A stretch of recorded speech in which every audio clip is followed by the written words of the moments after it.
Glória a Deus. Enquanto estamos em pé, vamos abrir as nossas Bíblias no capítulo 4 do Evangelho segundo escreveu São Lucas, para uma sucinta meditação nesta noite. Capítulo 4, do versículo 1, alguns versículos da palavra de Deus. Versículo 12, glória a Deus. Evangelho segundo escreveu São Mateus, capítulo 4, e o versículo de número 12. A epígrafe da leitura é Jesus na Galileia, os primeiros discípulos.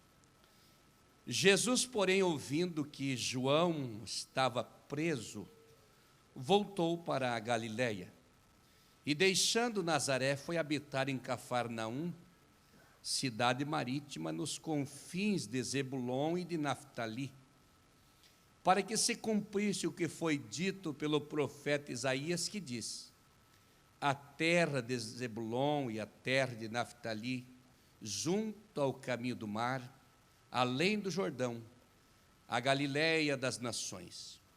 O povo que estava assentado em trevas viu uma grande luz, e aos que estavam assentados na região e sombra da morte, a luz raiou.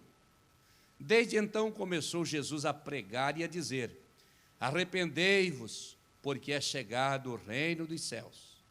E Jesus, andando junto ao mar da Galileia, viu dois irmãos, Simão, chamado Pedro, e André, os quais lançavam as redes ao mar, porque eram pescadores. E disse-lhes: vinde após mim, e eu vos farei pescadores de homens. Então eles, deixando logo as redes, seguiram-no. E adiantando-se dali, viu outros dois irmãos, Tiago, filho de Zebedeu, e João, seu irmão, num barco com Zebedeu, seu pai, consertando as redes, e chamou-os. Eles, deixando imediatamente o barco e seu pai, seguiram-no. E percorria Jesus toda a Galileia, ensinando nas suas sinagogas e pregando o evangelho do reino, e curando todas as enfermidades e moléstias entre o povo. E a sua fama correu por toda a Síria, e traziam-lhe todos os que padeciam acometidos de várias enfermidades e tormentos, os endemoniados, os lunáticos e os paralíticos, e ele os curava. E seguia uma grande multidão da Galileia, de Decápolis, de Jerusalém, da Judéia e da além do Jordão. Amém. Sentai-vos, queridos irmãos. Glória a Deus. O texto que nos lemos nos traz um ensinamento muito precioso. Se os irmãos derem uma olhada no capítulo 3, vocês vão ver que logo após João Batista passar por ali, Jesus também passou por ali. E foi preso Jesus, mas bem antes disso ele tinha que iniciar seu ministério terreno. Jesus já tinha passado pelo batismo nas águas, Jesus tinha passado pelas tentações, que está todas aqui no capítulo 4, versículo 1 até o versículo 11, e em todas as tentações tinha sido vencedor. Seu batismo foi uma marca também histórica. Mateus, estou falando em outro texto, é Mateus.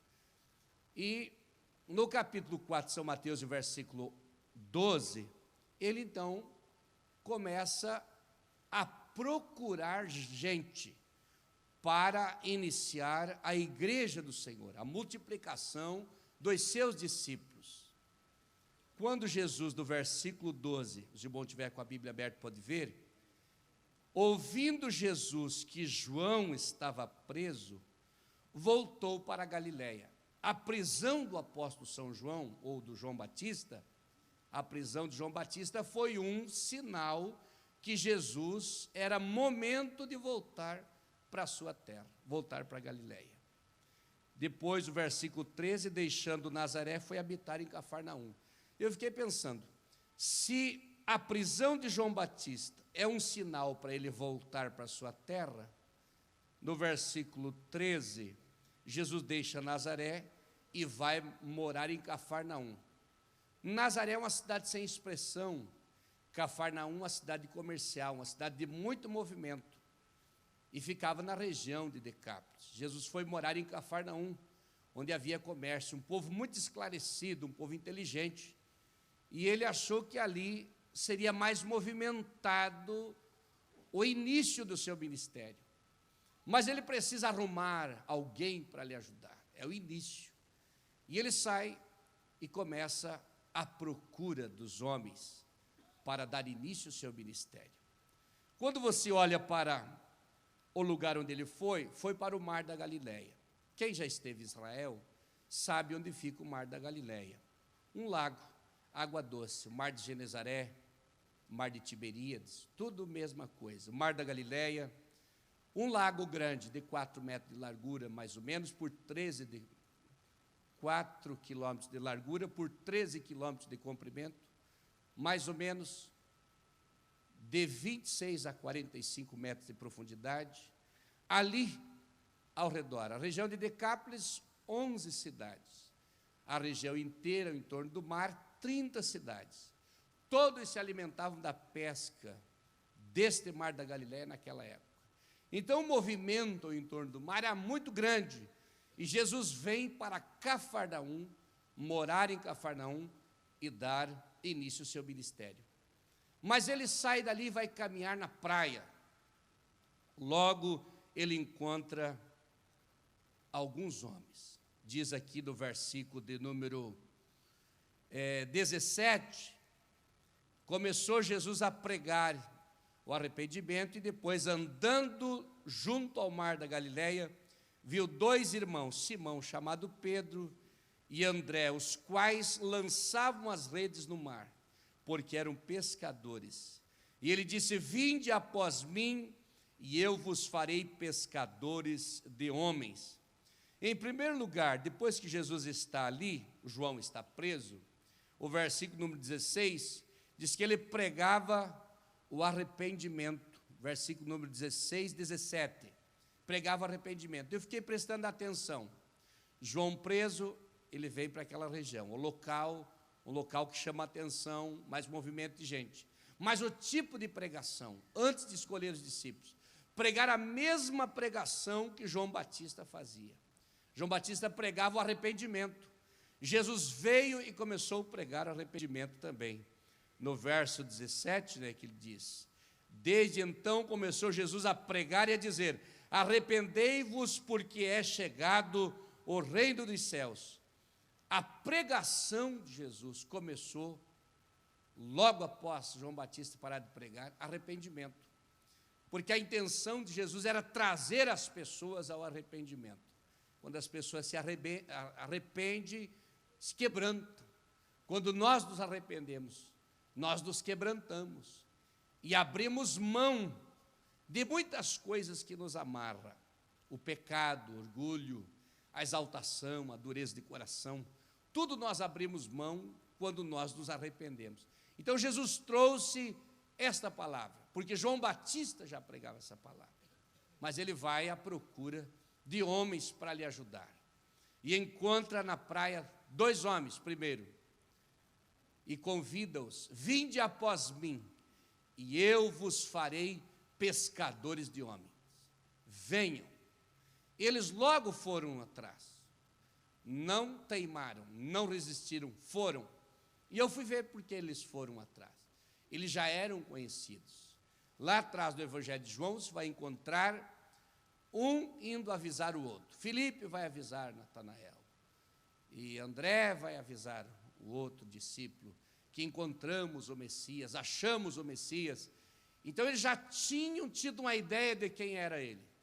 E quando eles procuram na praia, eles logo deixam as redes e vão seguir ele.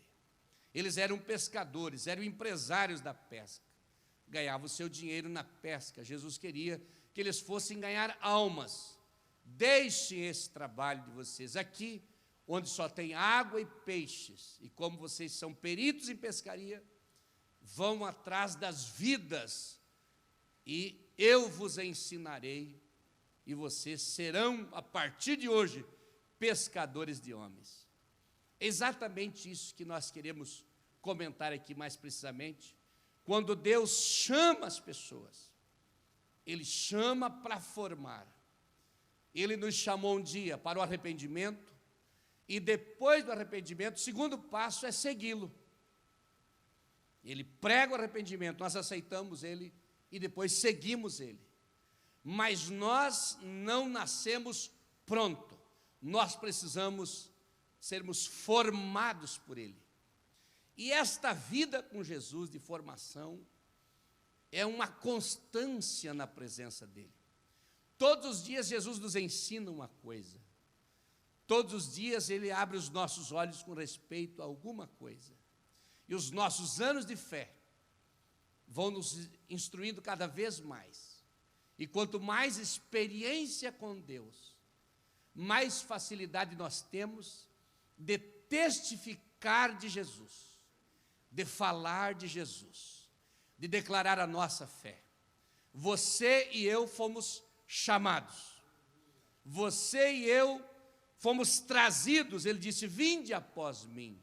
E nós soltamos as redes, soltamos os embaraços, deixamos nossos vícios, deixamos nossa vida pecaminosa e agora seguimos Ele.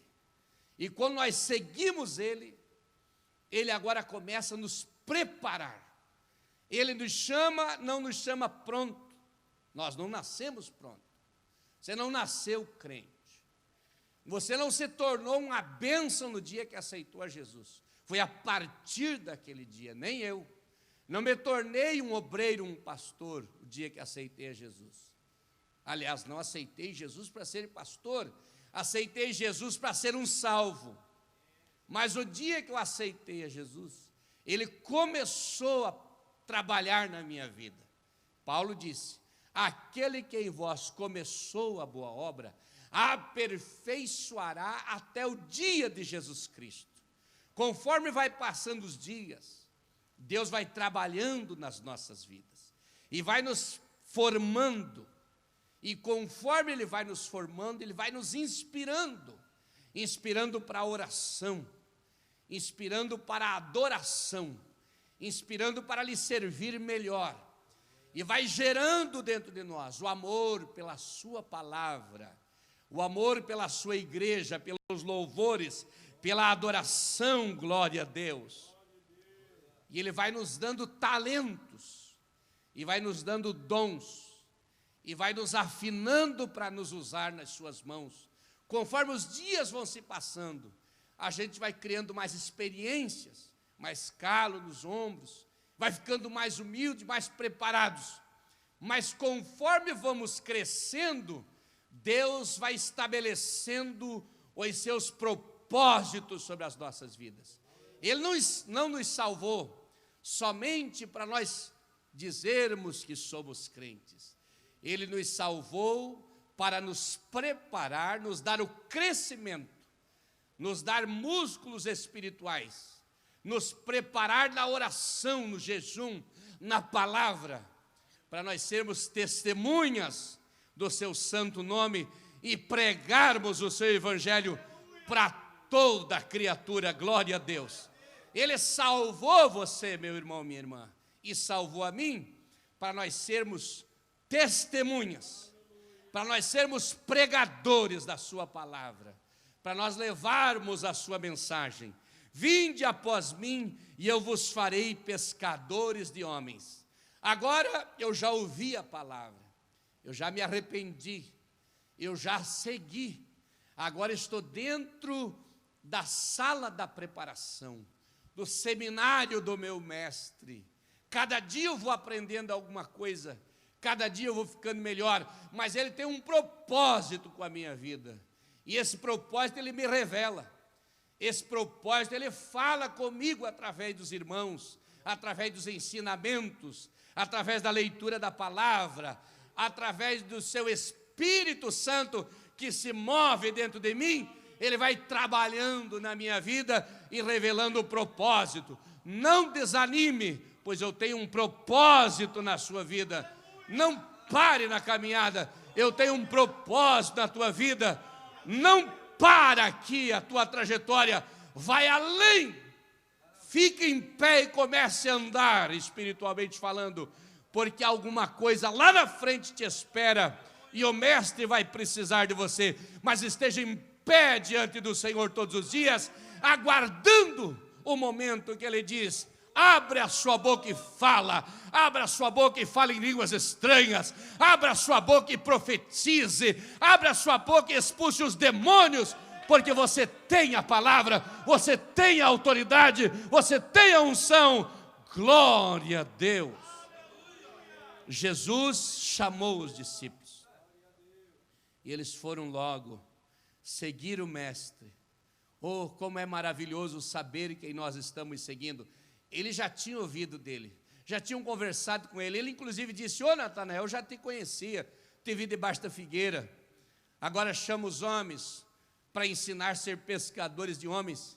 E eles, sabendo que estão num dos melhores seminários que um homem pode conhecer na terra, eles sabendo que eles estão junto com um dos melhores professores, o maior professor que jamais o mundo conheceu, um semelhante a ele, foi o maior professor, é o maior professor e será o maior professor. Ele está ensinando os seus discípulos, mas veja só, ele diz: vinde após mim, e eu vos farei pescadores de homens. E eles deixaram as redes e seguiram.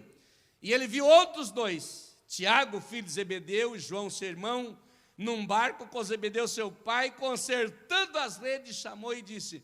Eles, deixando imediatamente o barco, deixaram seu pai e seguiram. Veja o versículo 23, e percorria Jesus toda a Galileia, ensinando a Galileia com os discípulos junto. Enquanto Jesus ia falando para a multidão, os seus discípulos também iam lhe ouvindo, toda a Galileia.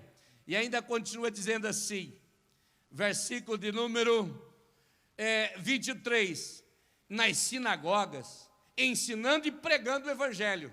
Ele ia ensinando, mas também pregando, porque ele queria instruir os seus discípulos, mas queria ganhar as almas também. E daquela forma didática de Jesus falar, a sua palavra era inteligente, com clareza e simplicidade, e os escribas diziam, ou a multidão dizia, ele fala como quem tem autoridade, e não como os escribas, porque a palavra de Jesus entrava nos ouvidos, na alma, cravava na vida deles, e eles glorificavam a Deus. Os demônios, ao ouvir a pregação, saíam espavoridos, gritavam, e iam embora. Os paralíticos, ao ouvir a sua voz, ficavam em pé. Glória a Deus. Os surdos ouviam, os leprosos eram purificados, porque Jesus tinha uma palavra de ensinamento e uma palavra de salvação para as pessoas que lhe ouviam. Glória a Deus. Ele ia ensinando e ia pregando, e diz ainda no versículo número 23 ainda, e curando todas as enfermidades e moléstias entre o povo. Ele ensinava para preparar os discípulos, ele pregava para ganhar as almas, e ele curava os doentes porque não queria nenhum escravo da enfermidade. Ele não tinha prazer de ver uma pessoa morrendo, doente, leproso, paralítico, ressecado, apodrecendo, deteriorando a sua vida, como foi o caso de alguns leprosos que ele curou. Ele não tinha prazer. O prazer de Jesus era a obra completa, mas junto com ele estavam os seus discípulos. Ele precisava preparar os homens que iriam pôr fogo no mundo. Ele preparando 12 tochas acesas para incendiar o mundo. Parece ver aqueles homens não perdiam a palavra do mestre. Eles ficavam atentos ao que ele falava, ao que ele dizia, porque eles iam ficar parecidos com ele. Aliás, no dia da prisão, já eram todos iguais. É tanto que Judas disse, para que vocês saibam quem é, eu vou beijá-lo. Porque se eu não beijar, vocês vão prender o mais pancoso, aquele que tem a mais aparência, e vão pensar que aquele é o chefe. Mas eu vou beijar, no meio dos 12, talvez o mais humilde, talvez o mais quebrantado, mas o que tinha mais autoridade, que a palavra que ele falava, os demônios fugiam, glória a Deus. Porque Jesus tinha a aparência dos seus discípulos. Se trajavam iguais, comiam as mesmas coisas, passavam canseira, andavam pelos mesmos caminhos, mas ele tinha um diferencial. a marca do grito do Pai no batismo: esse é meu filho amado. A autenticação divina estava na sua vida, porque naquele dia o Senhor carimbou seu ministério. Tinha uma fila de gente sendo batizada, tinha uma multidão de gente, mas quando o Pai gritou e disse: está carimbado. E diz que saiu dali expulsando o demônio, curando enfermos, e foi. Mas os discípulos junto, vendo, olhando, porque eles não podiam perder as lições, eles não podiam perder as aulas do mestre. Jesus te chamou, meu irmão. Jesus te chamou, minha irmã. Jesus me chamou e nos colocou na sua escola, e nós estamos crescendo. Quantas pessoas não aceitam crescer? Quantas pessoas não aceitam ser admoestados? Quantas pessoas não aceitam deixar o mestre trabalhar e se tornam anões espirituais? Envelhece, mas se emperram no seu crescimento, e depois de muitos anos ainda usam os sapatinhos de pelúcia, sapatinho de veludo, porque ainda são anões pequenos. Mas aquele que ouve a voz de Deus e abre o coração para Deus, ele cresce, ele expulsa os demônios, ele cura os enfermos, ele purifica os leprosos, ele tem autoridade na sua vida. Levante a mão para o céu para adorar a Jesus. Jesus está te visitando aí agora. Há um projeto de Deus essa noite para a sua vida, porque Ele está te preparando. Ele chamou e você ouviu, se arrependeu e seguiu. Agora está na escola de Deus. Eu estou na escola de Deus e todos os dias eu aprendo algo diferente com o meu Senhor. Todos os dias eu aprendo algo diferente com o meu Deus.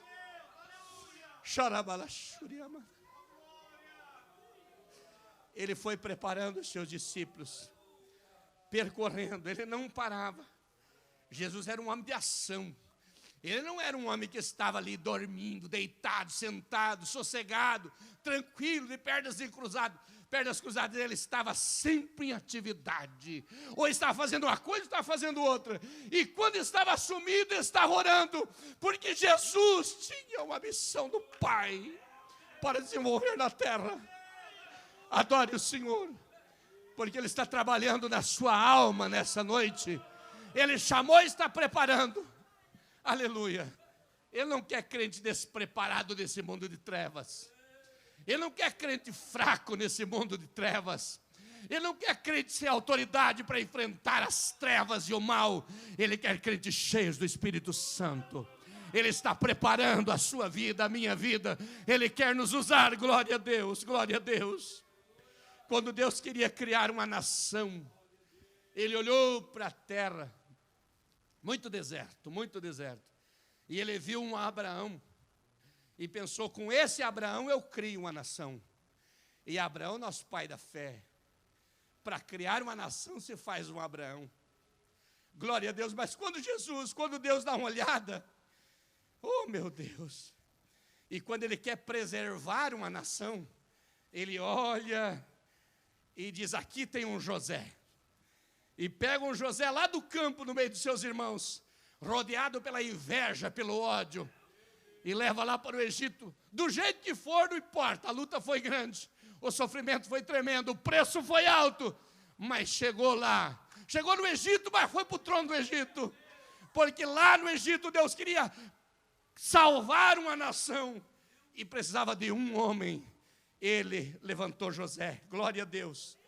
Quando Ele queria libertar um povo, Ele olhou, e lá numa casa tinha uma mulher que estava esperando uma criancinha, e a lei era de matar todos os filhos das hebreias, mas Ele usou as mulheres que cuidavam na hora do parto daquela hebreia, e nasceu um Moisésinho, foi no cestinho de junco, rodou no Rio Jordão e caiu nas mãos da filha do rei. Meu Deus dos céus, caiu nas mãos da princesa, e ela levou para casa. Deus estava olhando: eu quero salvar essa nação, mas eu quero levantar um Moisés, glória a Deus.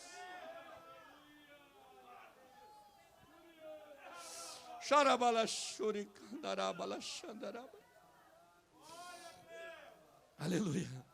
Quando Deus quis conquistar umas nações, e o Moisés já está velho e cansado, e Deus tinha um projeto definido com Moisés até o monte, só até lá, e depois ele ia sumir. Não sei se morreu, ou se foi sepultado ou não, nem o diabo não ficou sabendo onde Moisés foi sepultado, mas sumiu Moisés. Não importa para onde foi, Deus sabe, o que importa é que encerrou ali. Deus queria conquistar uma terra, e ele olhou e achou um Josué. Josué vai conquistar, e Josué foi. Numa das guerras terríveis que Josué enfrenta com o seu exército, quando ia vencer a guerra, terminava o dia. E ele foi tomado por uma autoridade de Deus numa tarde daquelas, quando o sol estava baixando. Ele ergueu as suas mãos em direção ao sol e disse: sol, detente em Ajalon, e tu, lua, no vale de... outro nome ali que eu não lembro agora. O sol travou, parou, a lua parou.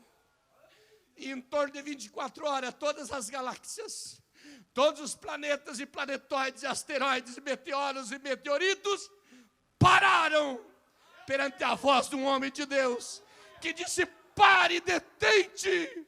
E os soldados continuaram a guerra.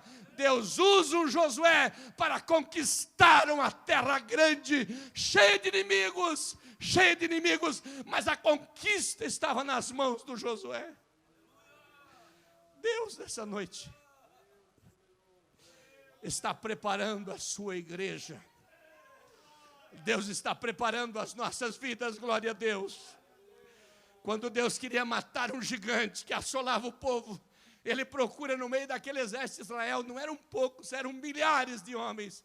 Ele acha um menino com um saco de pão nas costas, com alguns queijos e uns tostados de cevada ali, umas passas de figo. E ele diz: é esse camarada aqui, ó. Eu quero matar o gigante, mas eu tenho que preparar um Davi. E com Davi nas minhas mãos, eu estava lembrando do versículo da Bíblia. Quando estava andando na 101, saindo de uma reunião, o Espírito Santo falou ao meu coração, me citou esse salmo. E quando eu lembro, eu cito nas minhas pregações, citei já umas 2 vezes, que Deus disse: com meu servo Davi, a minha mão estará segura. E quando eu lembrei desse versículo, comecei a chorar. Como Deus é tão bom, e Ele deposita confiança num homem que não dá 20 litros de água, um pouco mais. Como Deus confia naqueles que têm a marca do seu Espírito. Ele prepara e confia nas mãos da Maria, da Joana, do João, do Antônio. A minha mão estará segura. Eu criei, eu formei, eu forjei, eu preparei. Solte na mão que funciona, porque eu entreguei nas mãos dele o propósito, o talento, a capacidade. Ele pode fazer. Deus está te preparando. Quando Deus queria reformar uma cidade, Ele vai lá no cativeiro e Ele encontra um Neemias. E Ele traz um Neemias. Quando você lê as passagens do livro de Neemias, e você vai encontrar o Neemias montado num asninho, num burrinho bem pequenininho, um jeguezinho, andando lá no meio dos escombros da cidade velha de madrugada, sondando pela madrugada enquanto a cidade dormia. E ele vem no outro dia com os seus homens e começa, em 51 dias, 50 e poucos dias, ele edifica os muros da cidade de Jerusalém, trabalha em cima do prazo, quanto peso, quanto serviço. Mas quem foi que preparou esse Neemias? Enquanto o inimigo estava pensando que derrotaria e dominaria a nação de Israel, tinha um Neemias ajoelhado em algum lugar, se preparando para ajudar naquela grande obra, para assumir aquele trabalho árduo de pedreiro. Ele era escritor, mas era pedreiro também, era guerreiro também. Uma mão na massa, no tijolo, nas pedras, e a outra com a espada na mão. A qualquer momento nós entramos em batalha. E quando mandavam notícia negativa, ele não aceitava, porque ele foi preparado pelo seu Deus para fazer a obra do Senhor e ajudar a sua nação de Israel. Quando Deus queria enviar o seu filho, ele preparou um João Batista. E João Batista veio. Você já pensou na autoridade de João Batista? João Batista apareceu como um doido, comendo mel silvestre e se vestido de pelos de camelo. E ele andava pregando, e as mensagens de João Batista não eram as mensagens muito saborosas de ouvir, porque ele pregava arrependimento, e pregava para todas as classes sociais. E João Batista poderia ter feito um palco no centro da cidade, para que todo mundo viesse ouvi-lo, e colocar cartazes, hoje a internet e a mídia, estarei tal dia no centro da cidade de Jerusalém, pregando a palavra. João Batista fez isso. Ele saiu quieto, com aquele trajo, com aquela comida, e foi lá para as margens do Jordão, pregar num deserto. E a autoridade era tão grande, que o povo saía de todas as cidades, e humilhados iam para o deserto, para a beira do mar do Rio Jordão, ouvir as pregações de arrependimento de João Batista, que dizia: o machado está na raiz da árvore. Pregava duro, mas havia arrependimento. E a persuasão foi tão grande que cumpriu-se a profecia ali. Jesus também foi no meio dos arrependidos e desceu lá para ser batizado por João. E quando João viu que era ele, disse: não, Senhor, o povo sim, você não. Eu preciso ser batizado. Ele disse: deixa-se cumprir as Escrituras. Então João Batista o batizou, e quando ele saiu da água, a fogueira espiritual começou no mundo, porque Deus prepara os seus filhos para fazer a sua grande obra. Glória a Deus. Quando Deus quis salvar a humanidade, Ele enviou seu Filho, porque Ele tem um propósito para fazer a sua obra. Glória a Deus. Quando Ele quis evangelizar o mundo, Ele disse para Jesus: prepare os teus discípulos. E para evangelizar Joinville, Ele preparou eu e você, para fazer a obra nesta cidade. É eu e você, para expulsar os demônios, curar os enfermos, para levantar os paralíticos, para convencer os contradizentes e pregar a palavra com autoridade. Deus levantou eu e você. É com nós, porque Deus preparou: vinde após mim, e eu vos farei pregadores ou pescadores de homens. Glória a Deus. Nos lugares mais estranhos Ele pode permitir que você entre. Você não foi preparado numa universidade, quem sabe, mas você foi preparado no deserto. João Batista foi preparado no deserto. Você não esteve numa universidade, não fez uma faculdade teológica, nem um básico de teologia, mas você está no calabouço. Mas Jeremias foi preparado no calabouço. Mas pastor, a luta é tão grande que eu estou na cova dos leões. Daniel foi preparado na cova dos leões também. Mas eu estou como que numa prisão. Mas José foi preparado dentro de uma prisão. O seminário de Deus para mim e para a sua vida, só Ele que sabe. Glorificado seja o nome do Senhor. Mas o Jó sofreu tanto, mas ele foi preparado na cinza. Ele foi forjado na doença, na enfermidade. Mas ele tinha um propósito tão forte que ele disse: mesmo que ele me mate, nele eu esperarei, porque eu sei que o meu Redentor vive, e um dia ele se levantará sobre a terra. E quando Deus se levantou para abençoar o Jó, e quando Deus se levantar para abençoar você, e quando Deus se levantar para multiplicar a bênção,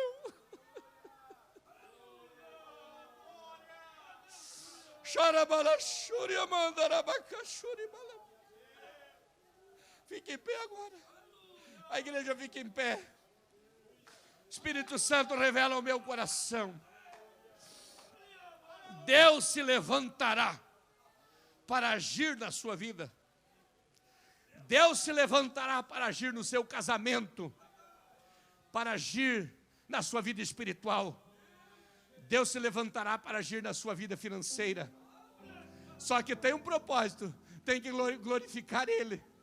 Porque se Ele me abençoar para me criar orgulho, exaltação e pensar que sou alguma coisa, Ele não tem prazer de abençoar. Ele quer abençoar quem é fiel.